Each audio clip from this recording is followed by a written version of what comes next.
ഇപ്പം വളരെ ലളിതമായി തുടങ്ങിയ ഒരു വ്യക്തിയാണ്.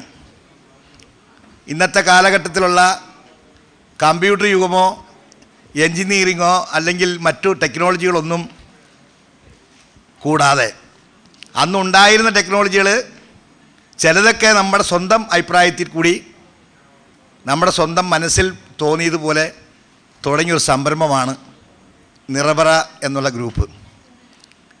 കഠിനാധ്വാനവും കഷ്ടപ്പാടും ദുരിതങ്ങളും ഏറെ നമ്മൾ മുന്നേറിയപ്പോഴാണ് നമുക്കിങ്ങനെ ഒരു ബ്രാൻഡ്, ഇങ്ങനൊരു വ്യവസായം ചെയ്യാൻ സാധിക്കും എന്നുള്ളൊരു തീരുമാനത്തിൽ വർഷങ്ങൾക്കപ്പുറത്ത്, ഇപ്പോൾ സത്യം പറഞ്ഞാൽ എത്രയോ വർഷങ്ങളായി എങ്കിലും ഇന്നും വ്യവസായം വളർത്തുന്നതിൻ്റെ ഭാഗമായി നിങ്ങളുടെ അടുത്ത് എത്താൻ അല്പം വൈകിയത് ദുബായിൽ നിന്നും ബോംബെയിൽ നിന്നൊക്കെ കുറച്ച് ആൾക്കാർ മീറ്റിങ്ങിനുണ്ടായിരുന്നു.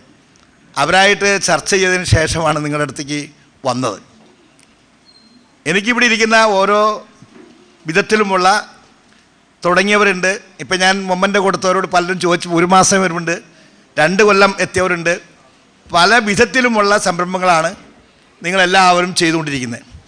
എൻ്റെ ഒരു അനുഭവം എന്ന് പറഞ്ഞാൽ, ഞാൻ ചെറിയ രീതിയിൽ ഒരു ദിവസം 1 ചാക്ക് അരി ഉണ്ടാക്കുന്ന രീതിയിലാണ് നമ്മൾ വ്യവസായം തുടങ്ങി.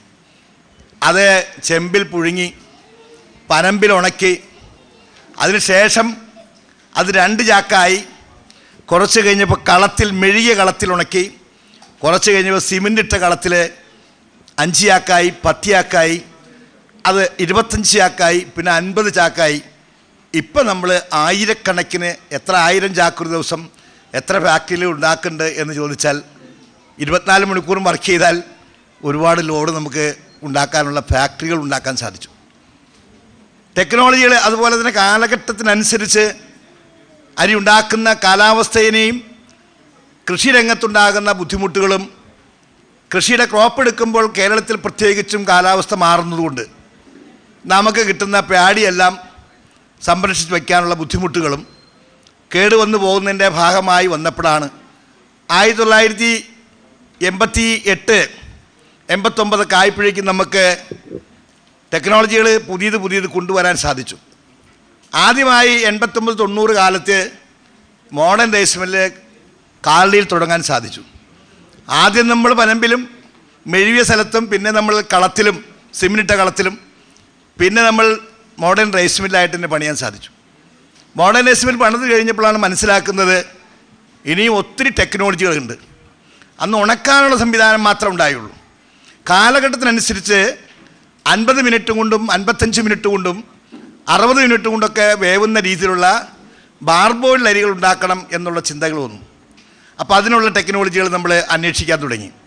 ആ ടെക്നോളജികൾ ഓരോന്നും കൊണ്ടുവന്നപ്പോഴാണ് മനസ്സിലാക്കുന്നത് കേരളത്തിലെ കുത്തരി. ഇവിടെ ഇരിക്കുന്ന ഓരോരുത്തരും മനസ്സിലാക്കേണ്ടത് കേരളത്തിലെ കുത്തരിയാണ് ഏറ്റവും നല്ല ഗുണനിലവാരമുള്ള കുത്തരി മേടിച്ച് ആ തവിടിൻ്റെ അംശവും ആ കഞ്ഞിവെള്ളവും കഴിച്ചാൽ കിട്ടുന്ന വലിയൊരു ആരോഗ്യ പ്രശ്നങ്ങളും അസുഖങ്ങളൊക്കെ മാറുന്ന രീതിയിൽ ഏറ്റവും നല്ല കുത്തരി കേരളത്തിലെ ഈ നെല്ലാണ്. മറ്റൊരു രാജ്യത്തും ഇത് അങ്ങനെ ഇല്ല.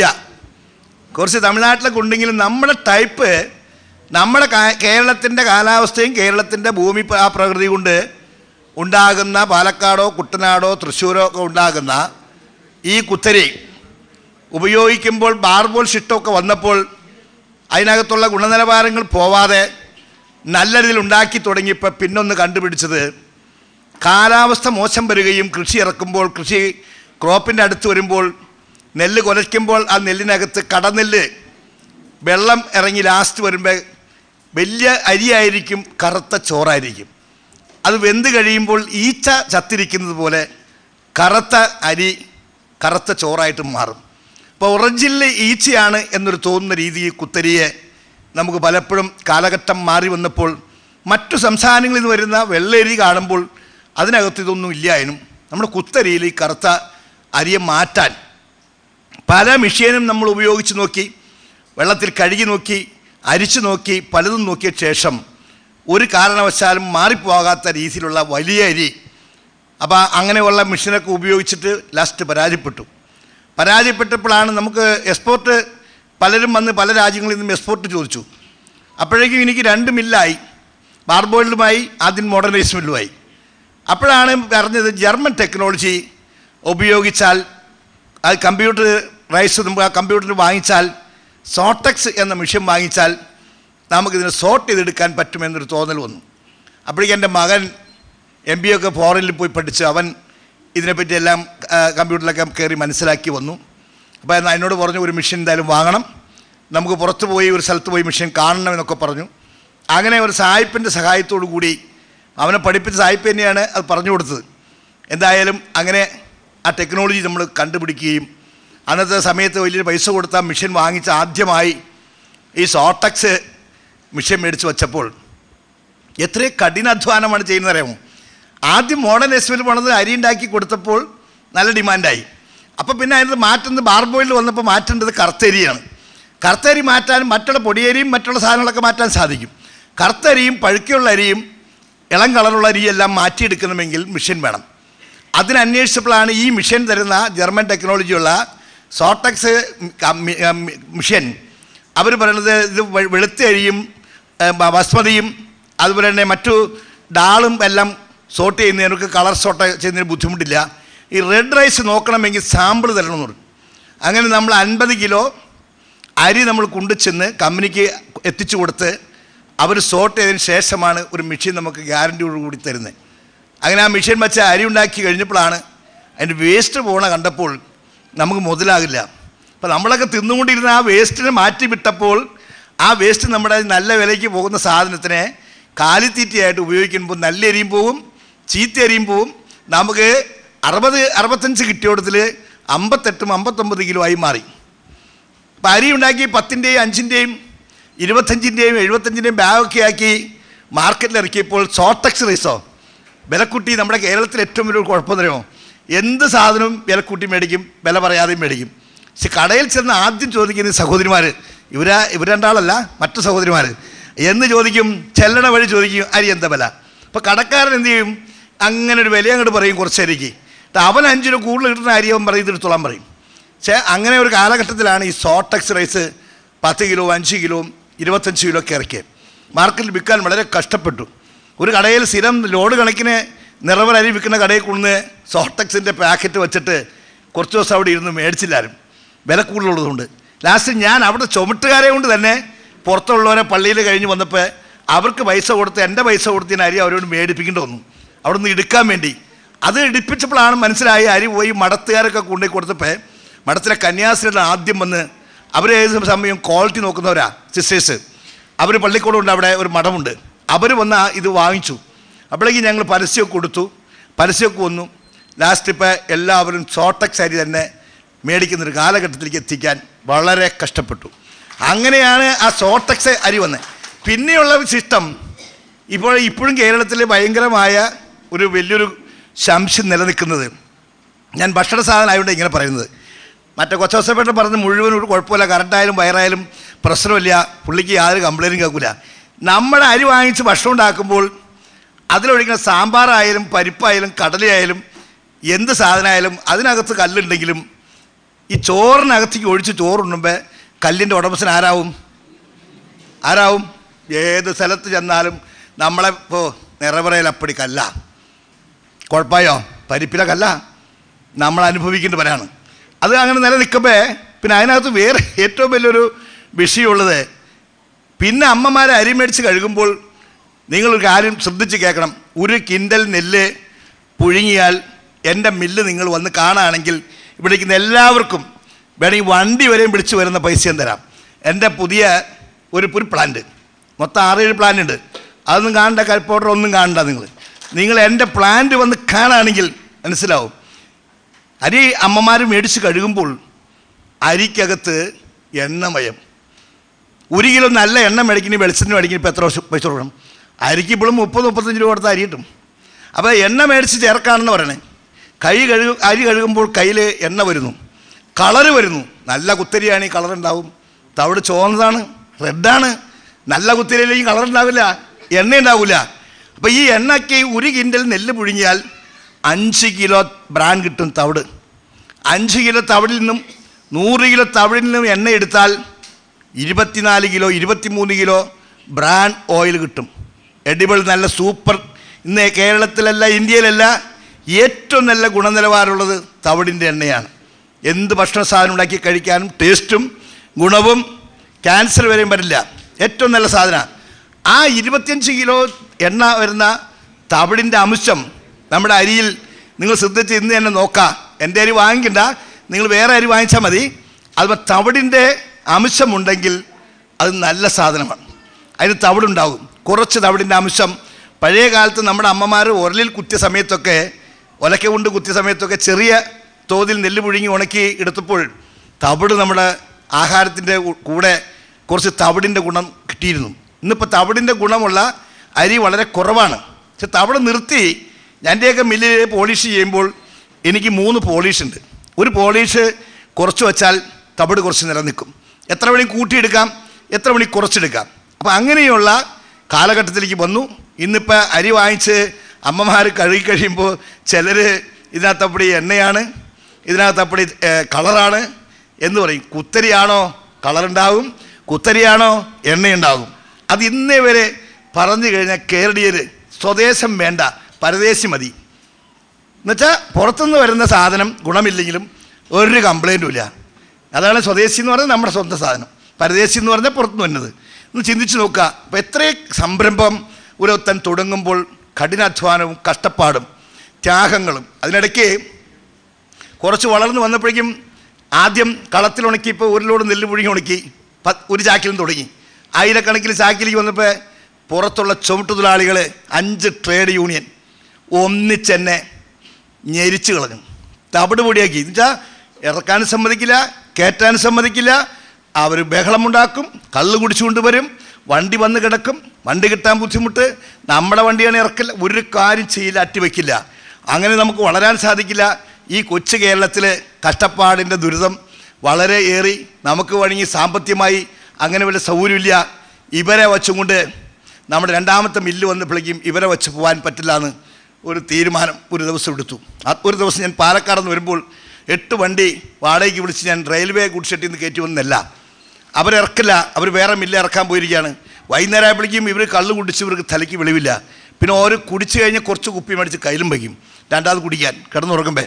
അപ്പോൾ അവരിങ്ങനെ ശല്യമായി. ഞാൻ ഒരു ദിവസം ഉന്തും തള്ളും ബഹള. രാത്രി 9 മണിയായി. അന്ന് തന്നെ തീരുമാനിച്ചു, ഏതായാലും ബിസിനസ് പോയാലും കുഴപ്പമില്ല. അവർ കുറേ വർഷങ്ങളായിട്ട് ഇറക്കം കയറ്റം ചെയ്യുന്നവരാണ്. ഞാൻ ഈ സഹോദരി കുറേ ചോദ്യങ്ങൾ ചോദിച്ചുകൊണ്ട് ഞാൻ പറഞ്ഞാണ്. എൻ്റെ അടുത്ത് എനിക്ക് തോന്നി, ഇവരെ വച്ചുകൊണ്ട് ഇനി മില്ല് നെല്ലിറക്കി അരികയറ്റുമ്പോൾ ഒരു വരില്ല, അട്ടി വയ്ക്കാൻ പറ്റില്ല, കെട്ടിക്കൊടുക്കില്ല, നെല്ലിറക്കാൻ പറ്റില്ല, ശല്യമായി തവിട് കയറ്റാൻ സമ്മതിക്കില്ല, ഉമി കയറ്റാൻ സമ്മതിക്കില്ല, ഒന്നും സമ്മതിക്കില്ല.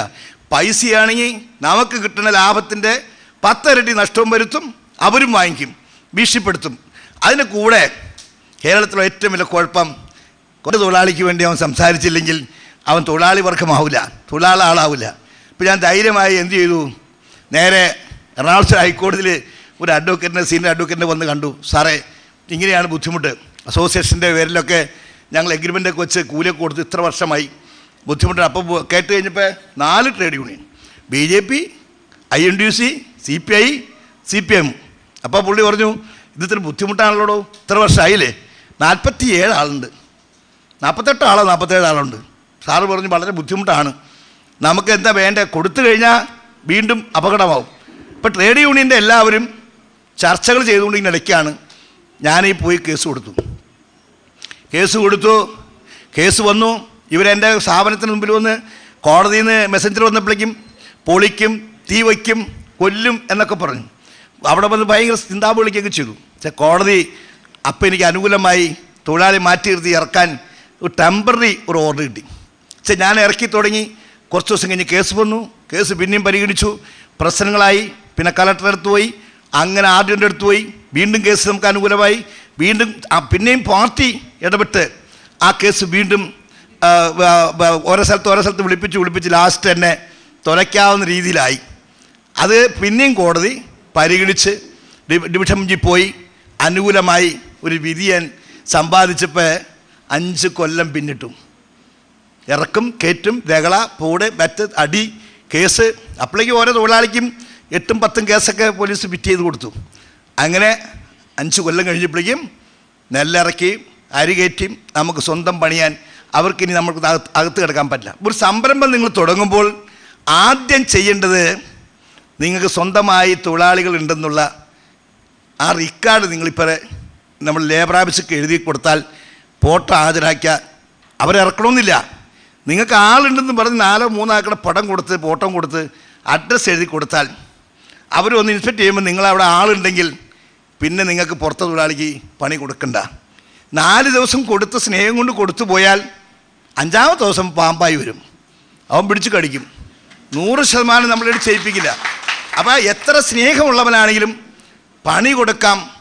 പണി കഴിയുമ്പോൾ നമുക്കൊരു പണി കൂടി തന്ന് നമ്മൾ കണ്ണും കണ്ട പലിശയ്ക്കും മേടിച്ച് ബ്ലൈഡിൽ നിന്നും മേടിച്ച് വായ്പയും മേടിച്ച് നമുക്കൊരു സ്വാതന്ത്ര്യമില്ല, നമുക്ക് കല്യാണം കൂടാനും പറ്റില്ല, നമുക്കൊരു സിനിമ കാണാനും പറ്റില്ല, ഉള്ള ഷുഗറും എല്ലാം വന്ന് ഇടയ്ക്കൊരു അറ്റാക്ക് നെഞ്ചിൽ വേദനയും വരും. കാരണം 28 ദിവസം കഴിയുമ്പോൾ പലിശ കൊടുക്കണം. ഇന്നലെ തീർന്നു ഈ മാസം. ഇപ്പോൾ ബന്ദ് കഴിഞ്ഞ് എത്ര ദിവസം കിട്ടും? ഇപ്പോൾ 4 ശനിയാഴ്ച ഉണ്ടായത് 2 ശനിയാഴ്ചയായി. ബാങ്ക് 4 ശനിയാഴ്ച 2 കൂടി ഉണ്ടായതല്ലേ, അതിപ്പോൾ 2 ശനിയാഴ്ചയായി. ഇനി അതും കൂടി പോകുന്ന നിമിഷം. ഞാൻ ബ്രിട്ടനിൽ പോയിരുന്നു. ആകെ ഒരു വർഷം 5 ദിവസം മാത്രമാണ് അവിടെ ബാങ്കില്ലാതുള്ളൂ.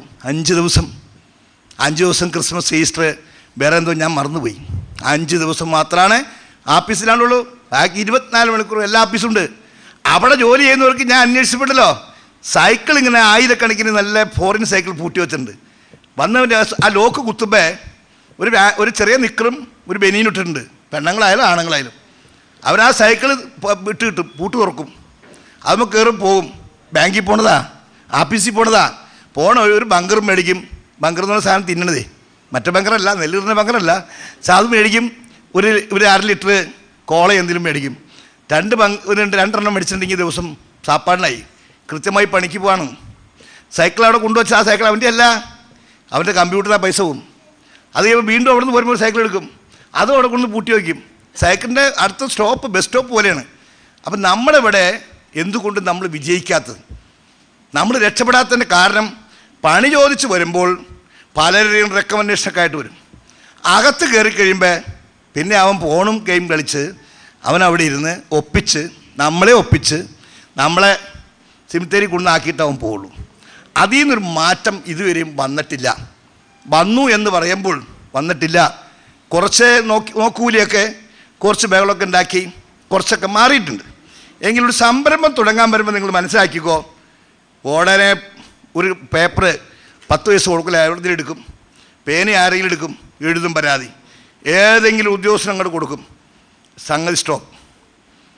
എന്തെന്ന് അന്വേഷിക്കാൻ നേരമില്ല. ഇപ്പം കഴിഞ്ഞ ദിവസം മുഖ്യമന്ത്രി വ്യവസായ മന്ത്രിയൊക്കെ ഹയാത്തിൽ വെച്ച് ഒരു മീറ്റിംഗ് കൂടി പറഞ്ഞു, 30 ദിവസത്തിനുള്ള ലൈസൻസ് കിട്ടിയിരിക്കും. 30 ദിവസം, പിന്നെ 15 ദിവസം. ഇപ്പം ഞാൻ നിങ്ങൾക്ക് 30 ദിവസം, ഈ മാർച്ച് വരെ 30 ദിവസം. പക്ഷേ ഒരു ഹിന്ദിയിൽ തന്നെ 1-2 സ്ഥലങ്ങളിൽ കഴിഞ്ഞ പ്രാവശ്യമൊക്കെ 760 ലൈസൻസ് കൊടുത്തപ്പോൾ 6 മാത്രമേ വൈകിയുള്ളൂ. 6 വൈകിയപ്പോൾ ആ മെയിൻ ഉദ്യോഗസ്ഥൻ ആരാണോ നമ്മൾ ആപ്ലിക്കേഷൻ സമർപ്പിക്കുമ്പോൾ കൊടുക്കുന്ന ഉദ്യോഗസ്ഥൻ്റെ ഓരോ ദിവസം ശമ്പളം അവർ കട്ടിയാണ്. നമ്മൾക്ക് 30 ദിവസം കഴിഞ്ഞ് ലൈസൻസ് കിട്ടിയിട്ടില്ലെങ്കിൽ 31ാമത്തെ ദിവസം ലൈസൻസ് കിട്ടിയതായിട്ട് വരുമെന്നാണ് ബഹുമാനായ മുഖ്യമന്ത്രി കഴിഞ്ഞ ദിവസം പറഞ്ഞിട്ടുള്ളത്. മറ്റു സ്ഥലത്തൊക്കെ അത് പ്രാബല്യത്തിൽ വന്നിട്ടുണ്ട്. അപ്പോൾ വ്യവസായം ചെയ്യാൻ വരുന്നവനെ പല വിധത്തിലുള്ള ബുദ്ധിമുട്ടുകളിൽ നിന്നും ഇന്നും ഒരാൾക്കും ഒരു സംരക്ഷണം നമുക്കില്ല. പോലീസിൻ്റെ ഭാഗത്തില്ല, നാട്ടുകാരുടെ ഭാഗത്തില്ല. ഇപ്പം തന്നെ എൻ്റെ ഒരു 4 ഫാക്ടറി വെള്ളം കയറി മുങ്ങിപ്പോയി. എനിക്ക്